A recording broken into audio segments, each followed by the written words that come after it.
오늘 우리 함께 살펴보고자 하는 말씀은 사도행전 8장 26절에서 28절까지입니다. 우리 함께 봉독하시기로 하겠습니다. 주의 사자가 빌립에게 말하여 이르되 일어나서 남쪽으로 향하여 예루살렘에서 가사로 내려가는 길까지 가라 하니 그 길은 광야라. 일어나 가서 보니 에디오피아 사람 곧 에디오피아 여왕 간다게의 모든 국고를 맡은 관리인 네시가 예배하러 예루살렘에 왔다가 돌아가는데 수레를 타고 선지자 이사야의 글을 읽더라. 아멘. 사도행전 8장을 보면 빌립이라는 이 제자는 아무도 가기 원하지 않았던 사마리아 땅에 와서 복음을 전했다고 했습니다. 그런데 그 사마리아 땅에 복음이 받아들여지고 그리고 8장 8절에는 보면 그 성에 큰 기쁨이 있었더라. 그러니까 예수 그리스도의 복음을 받고는 그 사마리아라는 성이 지금까지 받아왔던 서름과 또 지금까지 받아왔던 외면들을 떨쳐버리고 우리도 하나님의 소중한 사람들이구나라는 것을 깨닫고 큰 기쁨이 있었다는 말씀이겠죠. 그렇게 큰 부흥이 일어나고 있는 그 사마리아를 빌립은 갑자기 떠납니다. 사실 여러분 이런 큰 부흥이 있으면 사람들이 떠나기 싫지 않습니까? 그런데 이 빌립은 그곳을 떠나서 26절에 보면 광야로 갔다고 되어 있습니다. 왜 그런가 하면 하나님께서 이 사자를 보내서 빌립에게 이곳을 떠나서 이 광야로 가라. 거기에 한 사람을 만나라. 이렇게 말씀하셨기 때문이었죠. 그래서 갔더니 이 에디오피아 간다게가 예루살렘에 예배하러 왔다가 다시 돌아가면서 이사야서를 읽고 있었고 그 뜻이 무엇인지를 고민하고 있었다는 것이 오늘 우리가 읽었던 본문과 그 이하에 있는 내용들입니다. 저는 이것을 보면서 참 이게 우리에게 어떤 의미를 전해줄까 여러 가지 의미가 있는 것 같습니다. 그 중에 제가 마음이 참 많이 끌리는 것은 이 에디오피아 간다게라는 사람입니다. 이 사람은 분명히 이 이방인이었지만 하나님을 경외했던 사람인 것 같아요. 그래서 여호와 신앙이 있었고 거기 보면 예루살렘에 예배로 왔다고 되어 있지 않습니까? 그러니까 그만큼 신앙심이 깊었던 에디오피아에서 예루살렘까지 예배를 드리러 오는 그 정도면 여러분 여호와 신앙이 얼마나 깊었던 사람인지를 우리가 생각해 볼 수 있습니다. 근데 여러분 그의 신앙은 그냥 예배하러 왔다가 끝나는 것이 아니라 무엇에 집중하고 있습니까? 이 28절에 보니까 이사야의 글을 읽고 있더라. 이사야의 글을 왜 읽었을까요? 하나님의 뜻을 더 많이 아시기 위해서, 하나님의 마음을 더 많이 이해하기 위해서 읽었겠죠? 또 예루살렘에 갔더니 예수라는 사람이 십자가에 못 박혀 죽었고 자기가 하나님의 아들이었다는 이런 소문도 들었을 것입니다.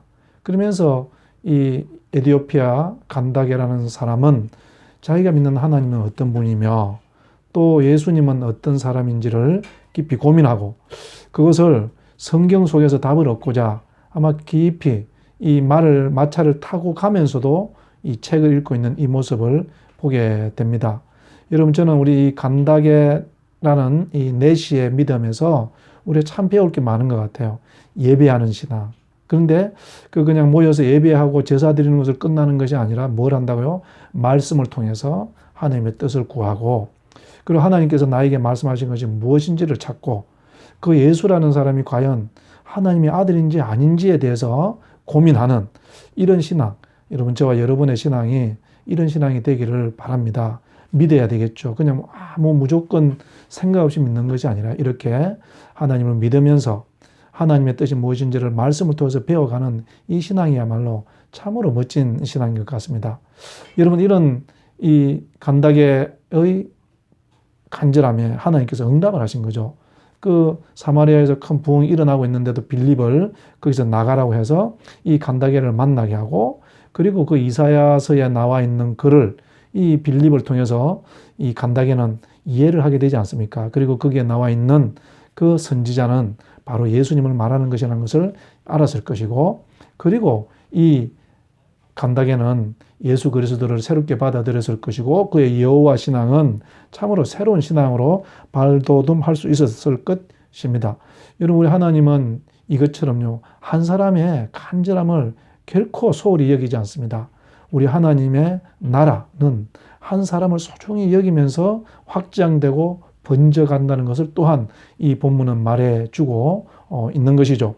여러분, 사마리아에서 큰 부흥이 일어나고 있는데, 아니 빌립이 거기서 해도 수많은 사람들을 더 복음을 전할 수 있을 것이고 이 믿음을 갖게 할 수가 있었겠죠. 근데 하나님은요, 그것도 중요하지만 이 간다게 네시의 간절한 이 믿음을 돕고자 했고 바로 세우고자 했던 것입니다. 하나님은 이렇게 한 사람을 귀하게 여기는 것입니다. 하나님은 이렇게 무슨 일을 하실 때 한 사람 한 사람 차근차근 그 한 사람을 수단시하지 않고 많은 무리들을 중요하게 여기는 게 아니라 한 사람 한 사람을 세워가는 그것을 참 중요한 원칙으로 삼고 있는 것 같아요. 그래서 예수님도 그랬잖아요. 그의 평생에 12제자를 세우는 일에 집중했고, 바울도 그렇지 않습니까? 많은 사람들 앞에서 설교를 해서 전도를 하고 이렇게 하는 것이 아니라요, 그의 발로 한 사람 한 사람을 찾아다니면서 복음을 전하고 그들로 하여금 하나님 안에 들어오고 그리고 그들을 교회를 세워가는 이 모습을 우리에게 보여주고 있습니다. 근데 우리는 참 그러지 못한 것 같아요. 뭔가 목회를 해도 큰 숫자가 많아지는 것을 그렇게 급하게 생각하고, 또 사업을 해도 뭔가 큰 수많은 수백 명이 있는 그런 기업을 해야 성공했다고 생각하는, 이런 성경은 그러지 않은 것 같습니다. 한 사람을 귀중히 여기면 그 교회나 그 기업이 크든 적든 그것은 굉장히 소중한 일이죠. 여러분, 큰 교회도 소중하겠지만 작은 교회도 굉장히 중요한 거잖아요. 또 기업도 그렇지 않습니까? 큰 대기업을 하는 사람들도 중요하죠. 그렇지만 여러분, 정말 몇 사람을 고용해서 매일매일 꾸준히 일하는 그 기업이 어찌 소중하지 않겠습니까? 이처럼 하나님의 나라는요, 작은 풀씨가 떨어져서, 작은 겨자씨가 떨어져서 큰 나무를 만들어 간다고, 그래서 거기에 많은 새들이 깃들인다고 하지 않았습니까? 여러분, 서두르지 마십시오. 여러분, 너무 마음을 급하게 하지 마시고 한 사람 한 사람 작은 일 하나하나를 하다 보면 어느새 하나님께서 우리가 감당할 수 없을 정도로 크게 해 주실 줄로 저는 믿습니다. 제가 어제 북한산에 갔다가요, 이 바람이 많이 부는 가운데 이 민들레 꽃씨가 확 흩어지는 그런 모습을 보았습니다. 그걸 보면서, 야, 저 민들레 씨가 바람에 저렇게 날려가 버리면 바위에 떨어지기도 하고 뭐 어디 가서 뿌리를 내릴 수 있을까, 그런 생각을 했는데요. 그러면서 생각이 그런 거예요. 그렇지만 저 씨는 어디엔가는 떨어질 것이고 거기에서 또 뿌리를 내리고 또 내년에는 거기서 새싹이 올라와서 또 꽃이 피고 또 뿌릴 것이다. 여러분, 우리 믿음도 그런 거 아닐까요? 여러분, 하나님은 우리에게 큰 바벨론 제국이나 애굽 제국을 세우라고 그러지 않습니다. 네가 살 수 있고 네 이웃과 함께 사는 작은 에덴 동산, 그것이 이 세상에 가득 찰 때 하나님의 나라다, 이렇게 말씀하고 있는 것이죠. 사랑하는 우리 형제 자매 여러분, 지금 마음이 급하십니까? 급할 거 없습니다. 지금 하고 있는 일을 귀하게 여기면서, 지금 만나고 있는 그 한 사람을 소중히 여기면서 만나고 또 섬기고 또 함께 기뻐하고 즐거워하다 보면 하나님의 나라를 경험하게 될 줄로 믿습니다. 기도하시겠습니다. 하나님 아버지, 우리의 마음이 급하지 않게 하여 주시옵시고, 오늘 하나님께서 간다게 넷이 한 사람의 믿음을 위해서 빌립을 그 부흥의 자리에서 이렇게 세워서 그 광야로 보냈던 것처럼, 주님, 우리도 한 사람 한 사람을 소중히 키워가고 또 섬겨가고 또 성숙시켜가는 그런 우리들의 교회, 또 우리들의 삶이 되게 하여 주시옵소서. 예수님 이름으로 기도드렸습니다. 아멘.